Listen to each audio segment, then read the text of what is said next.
आपण मंदार गोंजारी यांच्याकडे जाऊयात। मंदार, तुम्ही नेमके कोणत्या परिसरामध्ये आहात आणि तिथली नेमकी काय सध्याची अवस्था दिसतीये?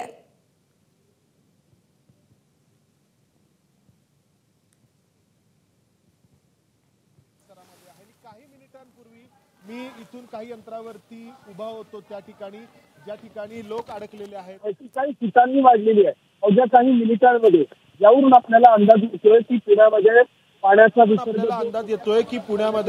पाण्याचा विसर्ग जो मोठ्या प्रमाणात करण्यात येतो 40,000 क्युसेक्सनी, त्यामुळे सखल भागांमध्ये किती मोठ्या प्रमाणात पाणी साठायला लागलेलं आहे आणि दुसरीकडे पाण्याचा जोर देखील मोठ्या प्रमाणात सुरू आहे।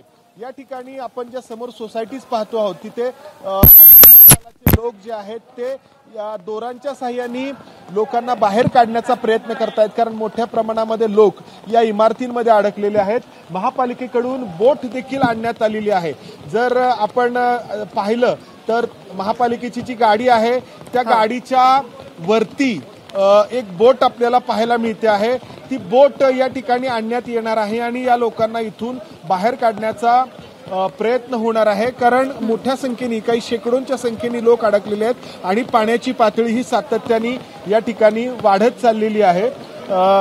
तुम्ही इथे राहता, या ठिकाणी या बिल्डिंग मध्ये राहता, काय रात्री परिस्थिती होती? आता तुम्ही रात्री 2-3 वाजल्यापासून हे सगळा खेळ चालू आहे।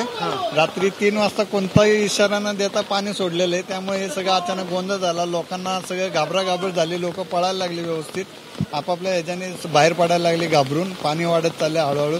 लोकांनी मदत केली, स्थानिक कार्यकर्ते, मंडळाचे कार्यकर्ते होते, त्यांनी मदत केलेली, पण कोणता असं कॉर्पोरेशन वगैरे यांनी काही अशी हे नाही, फक्त अग्निशामक दलाची लोक होती, पोलीस यंत्रणा वगैरे कोणी, बाकी आणखी बरेच लोक पाठीमागे अडकलेले दिसतात। लोक तुमची यंत्रणा जी जाईल त्यावेळेस 100 लोक अजून प्रत्येक बिल्डिंग मध्ये, प्रत्येक फ्लॅट मध्ये लोक असतात, पण ते बाहेर निघत नाही चोरीच्या ह्याच्या भीतीने। बिल्डिंग खाली आहेत, 16 पाण्याखाली आहेत, टोटल 16 बिल्डिंग आहेत। अच्छा, आपण जर पाहिलं तर या ज्या इमारती दिसत आहेत पाठीमागे, तर त्या इमारतींचे जे पहिले मजले आहेत, तळमजले आहेत, ते पूर्णपणे पाण्याखाली गेलेले आहेत। मी काही वेळापूर्वी तिथं होतो त्या ठिकाणी आणि तो जो परिसर आहे तो जवळपास 8 ते 9 फूट पाण्याखाली गेलेला, इतक्या वेगाने या ठिकाणी पाणी वाढलेलं आहे आणि त्यामुळं इथं जे लोक अडकलेले आहेत त्यांना बाहेर काढणं हे देखील मोठं आव्हान आहे। महापालिकेने बोट तर आणलेली आहे, मात्र हा सगळा जो परिसर आहे तो अर्थातच या ठिकाणी या बोटीने त्या लोकांना बाहेर काढणं हे खरं तर